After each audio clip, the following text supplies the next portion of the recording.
Naririnig mo ba ang ito?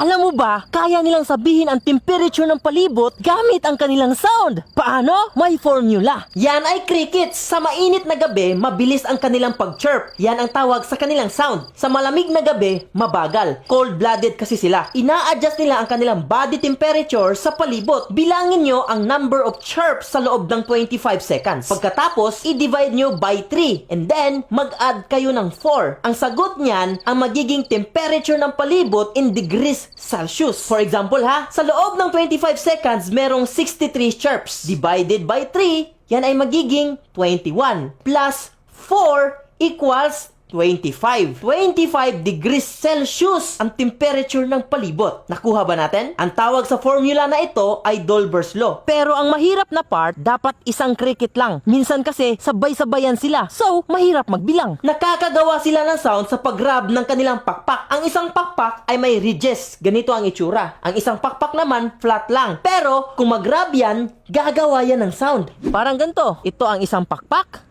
Ito naman ang ridges sa kabilang pakpak. Ganito ang mangyayari. Nagets ba? Ako si Kuya Babol. Sa pangarap ko, maging katulad ni Kuya Kim. And if you want to know more facts about science, animals, and everything dito sa mundo, just follow me. And that is what I discovered.